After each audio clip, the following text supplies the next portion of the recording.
ناظرین و سامعین، اس ویڈیو میں امی عائشہ رضی اللہ تعالی عنہا کے عمر نکاح پر اعتراض کرنے والوں کو میں جواب دوں گا۔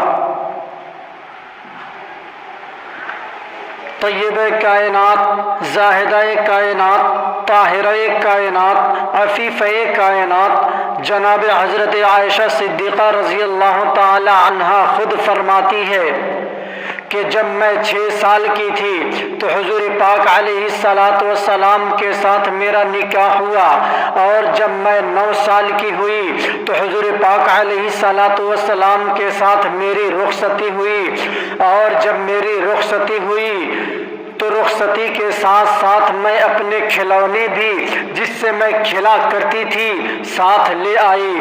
تو دوستو، اب آپ ہی بتلائیے کہ عمر کتنی رہی ہوگی کہ کھلونے بھی ساتھ لے کر آئی تھی۔ کچھ لوگ اعتراض کرتے ہیں کہ بھائی عشرہ رہ گیا، میں اس عشرہ کو بھی دکھا رہا ہوں۔ صحیح مسلم کھولیے، میں آپ کو عشرہ دکھاتا ہوں۔ امی عائشہ فرماتی ہے کہ میں 7 سال کی تھی تو حضور کے ساتھ میرا نکاح ہوا، 9 سال کی تھی تو میں حضور کے گھر آئی اور کھلونے بھی ساتھ لائی۔ وَمَاتَ عَنْهَا وَهِيَ بِنْتُ 18 فرماتی ہے جب حضور اکرم صلی اللہ علیہ وسلم فوت ہوئے اس وقت میری عمر 18 سال تھی۔ امی عائشہ نے عشرہ داخل کر کے، عشرہ بیان کر کے، امام مسلم نے عشرہ داخل کر کے اس بات کی وضاحت کر دی ہے کہ جو بات امام بخاری نے صحیح البخاری میں لکھی ہے وہ بالکل حق اور سچ ہے۔ علامہ عینی حنفی نے اپنی کتاب میں اس حدیث کو لکھا ہے اور وضاحت کر دی ہے کہ سید کائنات کی عمر نکاح کے وقت 6 سال تھی اور رخصتی کے وقت 9 سال تھی، اور حضور اکرم صلی اللہ علیہ وسلم کی وفات کے وقت 18 سال تھی۔ سارے علماء امت نے قبول کی ہے۔ کچھ لوگ کہتے ہیں کہ مستشرقین کو اعتراض کا موقع دے دیا ہے، مستشرقین کو اعتراض کرنے کا ہتھیار دے دیا ہے۔ ہم نہیں مانتے عشرہ درمیان میں رہ گیا ہے، ہم نہیں مانتے اس حدیث کو، ہو سکتا ہے ارے عشرہ نہیں رہا، اجماع امت ہے اس پر، پوری امت کا اتفاق ہے اس پر، علماء اہل سنت کا اتفاق ہے اس پر۔ امام بخاری، امام مسلم، امام ابو داؤد، امام نسائی کا اتفاق ہے اس پر، امام ابو حنیفہ، امام شافعی، امام مالک، امام احمد بن حنبل رحمۃ اللہ علیہ کا اتفاق ہے اس پر۔ او نیم لاؤ، دلیل لاؤ، اپنے قول پر حدیث پیش کر، اپنے قول پر، اگر اپنے قول پر دلیل نہیں لا سکتے، اگر اپنے قول پر حدیث نہیں بیان کر سکتے تو تم نے رافضیت اور ناصبیت کی حمایت کیوں کی ہے؟ اگر تم دلیل نہیں دے سکتے تو پھر مان لو کہ مجھ سے غلطی ہو گئی ہے۔ امام بخاری نے سچ لکھا، امام مسلم نے سچ لکھا، امام عبد الرزاق نے سچ لکھا، امام ابی شیبہ نے سچ لکھا، امام احمد بن حنبل نے سچ لکھا، امام ابن حجر نے سچ لکھا، امام ابن قیم نے سچ لکھا، امام ابن حمام نے سچ لکھا، علامہ عینی حنفی نے سچ لکھا۔ بڑے بڑے کبار علماء اس پر لکھ چکے ہیں، بیان کر چکے ہیں اور مان چکے ہیں۔ تم نے کسی ناصبی اور رافضی کی تقریر سن کر متاثر ہو کر وضاحت کر دی ہے اور بیان کر دیا ہے۔ تم نے بخاری کو نہیں پڑھا، تم نے مسلم کو نہیں پڑھا، تم نے مسلم کو نہیں میں تو اس مسئلے کی وضاحت چاہتا ہوں، نہیں تو پھر علماء اہل حق، علماء اہل سنت والجماعت، احناف دیوبند انشاءاللہ العزیز جب تک اس دنیا میں رہے گا اس حدیث پاک کا انکار نہیں ہونے دے گا۔ میرے رب نے امی عائشہ کو جب بنایا ہی حضور پاک علیہ السلام کے لیے تھا۔ اللہ تعالیٰ چھوٹی عمر میں شعور، سمجھ، فہم، جسامت یہ ساری چیزیں عطا کر سکتا ہے، کیونکہ اللہ نے امی عائشہ کو بنایا ہی حضور پاک علیہ السلام کے لیے تھا۔ آپ نے وہ حدیث نہیں سنی؟ امام بخاری رحمۃ اللہ علیہ کی حدیث ہے، ہی الگ یا محمد، اے محمد یہ بنایا ہی آپ کے لیے تھی۔ امی عائشہ کے بچپنے پر بے شمار احادیث ہے، میں کہاں تک شمار ناظرین، امی عائشہ کا نکاح اور رخصتی کی عمر پر روافض کو اعتراض تھا اور وہ مذاق اڑاتا تھا۔ کئی اندازوں میں، کئی کتابوں میں، تقریروں میں، تحریروں میں ہم نے سنا، لیکن حیرانگی کی بات یہ ہوئی کہ ایک مولوی نے اس حدیث پاک کا انکار کیا ہے، جبکہ یہ حدیث صحیح البخاری کی ہے اور حد تواتر کو پہنچی ہوئی ہے۔ یہ حدیث متواتر ہے اور متواتر جو حدیث ہوتی ہے وہ سند کی بھی محتاج نہیں ہو، لیکن اس مولوی نے کھلے انداز میں اس حدیث پاک کا انکار کیا ہے۔ ہمارے اوپر ضروری ہے کہ ہم اس حدیث پاک کی وضاحت کریں، کیونکہ انہوں نے بڑی گھٹائی اور بڑی جرأت سے اس حدیث پاک کا انکار کیا ہے اور کہا ہے کہ یہ جو حدیث ہے کسی نے لکھ دیا ہے 6 سال اور 9 سال، اور ایک لفظ یہاں چھوڑ گیا ہوگا، عشرہ یعنی 16 سال اور 19 سال، 2 جگہوں پر عشرہ چھوڑ گیا ہے اور صرف 6 اور 9 لکھ دیا ہے، عشرہ چھوڑ دیا ہے، اور آگے کہانی چل پڑی ہے 6 سال اور 9 سال، اور کافروں کو، شرما کو، مستشرقین کو یہ مواد دے گئے ہیں۔ میں عرض کرنا چاہتا ہوں مولوی صاحب، یہ کسی نے نہیں لکھا بلکہ امام بخاری رحمت اللہ علیہ نے لکھا ہے۔ اللہ سے ڈریے، امام بخاری رحمت اللہ علیہ نے لکھا ہے، حدیث بیان کی ہے، سیدہ کائنات ام المؤمنین حضرت عائشہ صدیقہ رضی اللہ تعالی عنہا خود راویہ ہے اور فرماتی ہے میں 6 سال کی تھی تو حضور پاک علیہ السلام کا میرے ساتھ نکاح ہوا، اور میں 9 سال کی تھی تو میری حضور پاک علیہ السلام کے ساتھ رخصتی ہوئی۔ یہ حضرت عائشہ خود فرماتی ہے۔ میں اس مولوی سے پوچھنا چاہتا ہوں جو یہ کہتے ہیں کہ امی عائشہ کا نکاح 16 سال اور رخصتی 19 سال میں ہوئی ہے، ارے میں تم سے پوچھنا چاہتا ہوں کہ کیا یہ بات کسی محدث نے لکھا ہے؟ کیا یہ بات کسی امام نے لکھا ہے؟ کیا یہ بات امام ابو حنیفہ رحمت اللہ علیہ سے ثابت ہے؟ کیا یہ بات امام شافعی رحمت اللہ علیہ سے ثابت ہے؟ کیا یہ بات امام مالک رحمت اللہ علیہ سے ثابت ہے؟ کیا یہ بات امام احمد بن حنبل رحمت اللہ علیہ سے ثابت ہے؟ کیا یہ بات امام بخاری، امام مسلم، امام ابو داؤد، امام نسائی، امام ترمذی، امام ابن ماجہ نے لکھی ہے؟ کیا یہ بات علماء دیوبند میں سے کسی ثقہ عالم نے لکھی ہے؟ نہیں تو پھر امام بخاری پہ اعتراض کرنے والوں، نیم ملاؤ، ارے تم نے تو غیر کو بھی پیچھے چھوڑ دیا ہے۔ میں تم سے پوچھنا چاہتا ہوں کیا یہ حدیث صرف امام بخاری نے اپنی کتاب صحیح البخاری میں لکھی ہے کہ امی عائشہ کا نکاح 6 سال اور رخصتی 9 سال کی عمر میں ہوئی ہے؟ امام بخاری سے پہلے مصنف ابن ابی شیبہ میں امام ابن شیبہ نے بھی تو یہ حدیث لکھی ہے کہ امی عائشہ کا نکاح 6 سال اور رخصتی 9 سال کی عمر میں ہوئی ہے۔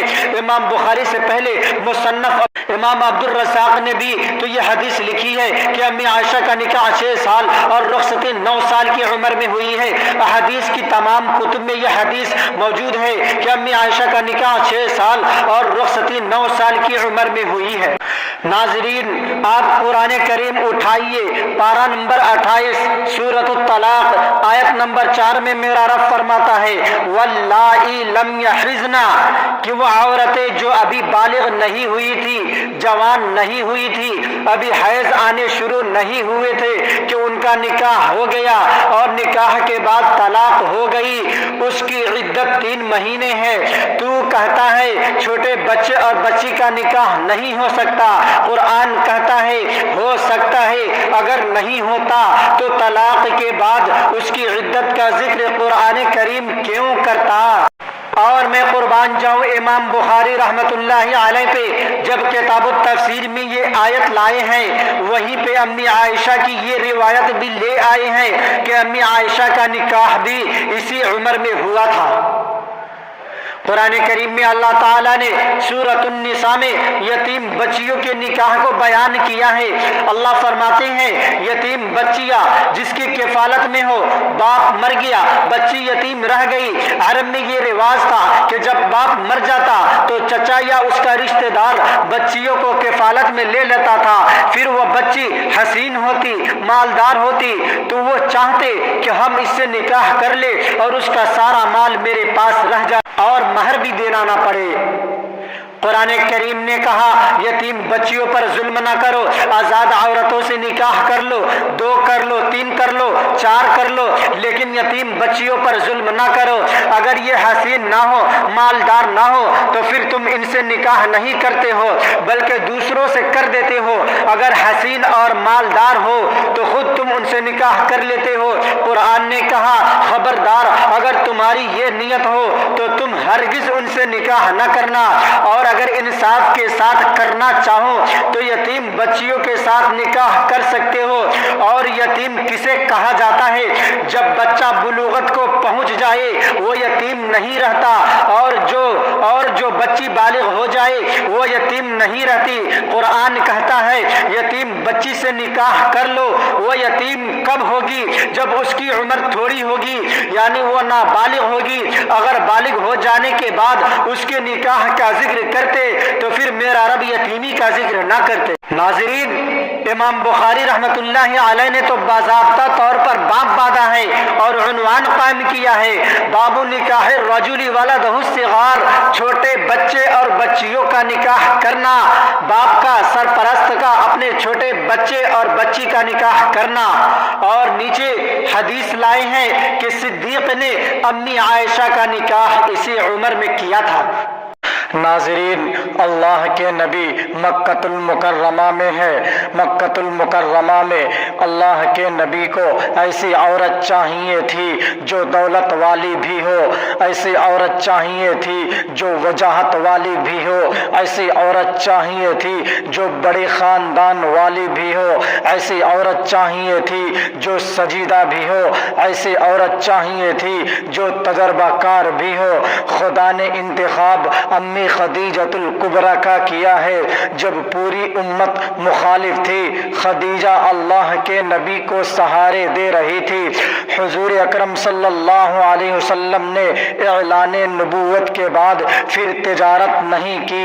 مال امی خدیجۃ الکبریٰ کا ہے، خرچ نبی کی ذات پہ ہوتا ہے، گود خدیجہ کی ہے، تسلی میرے محبوب پیغمبر کو ملتی ہے۔ مکہ میں جو چاہیے تھی خدا نے میرے محبوب پیغمبر کو حضرت خدیجۃ الکبریٰ دی ہے۔ مدینہ میں جو چاہیے تھی خدا نے میرے محبوب پیغمبر کو امی عائشہ دی ہے۔ اب احکام کے نزول کا زمانہ ہے، اب ایسی عورت چاہیے جس کی عمر تو تھوڑی ہو، حافظہ اس کا زیادہ ہو، ایسی عورت چاہیے جو عمر میں تو چھوٹی ہو لیکن دماغ اس کا زیادہ ہو۔ خدا نے انتخاب امی عائشہ کا کیا ہے۔ ایک نبی کی زندگی اندر کی ہے اور ایک نبی کی زندگی باہر کی ہے، ایک خلوت کی ہے اور ایک جلوت کی ہے۔ کچھ مسائل عورتوں کے ہیں، کچھ مسائل مردوں کے۔ ایسی بچی چاہیے جو نبی سے گھر کے مسئلے سیکھے اور امت کو سکھا دے۔ خدا نے امی عائشہ کا انتخاب کیا ہے۔ ایک بندہ کہتا ہے او جی چھوٹی سی عمر ہے۔ میں نے کہا بے وقوف، تو نے توجہ نہیں کی، یہ چھوٹی سی عمر کی نبی کی نکاح میں کیوں آئی ہے؟ یہ تو اس لیے آئی ہے کہ نبی سے پڑھے، امت کو پڑھا دے۔ ایک بندہ مجھ سے کہنے لگا او جی بخاری شریف قرآن کے خلاف ہے۔ میں نے کہا کیوں؟ اس نے کہا بخاری میں لکھا ہے کہ امی عائشہ کا جب نکاح ہوا تو عمر 7 سال بنتی ہے اور جب رخصتی ہوئی تو عمر 9 سال بنتی ہے، یہ حدیث قرآن کے خلاف ہے۔ میں نے کہا کیوں؟ اس نے کہا قرآن میں ہے فَانْكِحُوا مَا طَابَ لَكُم مِّنَ النِّسَاءِ، تم اس سے نکاح کرو جو عورت ہو۔ تو نساء اس کو کہتے ہیں جو بڑی اور بالغ ہوتی ہے۔ امی عائشہ تو 9 سال کی ہے، 9 سال کی بچی تو بالغ ہی نہیں ہے، یہ تو نساء بنتی ہی نہیں ہے، نبی کے نکاح میں کیسے آ گئی؟ نساء بالغ کو کہتے ہیں، امی عائشہ تو بچی ہے، ابھی بالغ ہوئی نہیں ہے، تو پیغمبر سے نکاح کیسے ہو؟ میں نے کہا جناب تو نے آدھا قرآن پڑھا ہے، اگر پورا قرآن پڑھا ہوتا تو کبھی قرآن کے خلاف نہ کہتا۔ فرعون کے بارے میں مشہور ہے کہ فرعون نے خواب دیکھی، نجومیوں نے کہا ایک بچہ پیدا ہوگا جو تیری خدائی کو ختم کر دے گا، تیری حکومت کو توڑ دے گا۔ فرعون نے کہا تو پھر کیا کرے؟ نجومیوں نے کہا بچے قتل کرنا شروع کر دے۔ بچے قتل کیے، بچیاں زندہ رکھی۔ قرآن سے پوچھ قرآن کیا کہتا ہے؟ یہ فرعون کہتا ہے نقتل ابناءہم ونستحیی نساءہم۔ فرعون نے نابالغ بچے کو ابنا کہا اور نابالغ بچی کو نساء کہا۔ قرآن بالغ کو بھی نساء کہتا ہے اور نابالغ کو بھی نساء کہتا ہے۔ تو نے ایک آیت پڑھی ہے، دیوبند والوں نے پورا قرآن پڑھا ہے، تم کہتے ہو دیوبند والے قرآن نہیں پڑھتے۔ ارے پڑھتے ہیں مگر غلط نہیں پڑھتے۔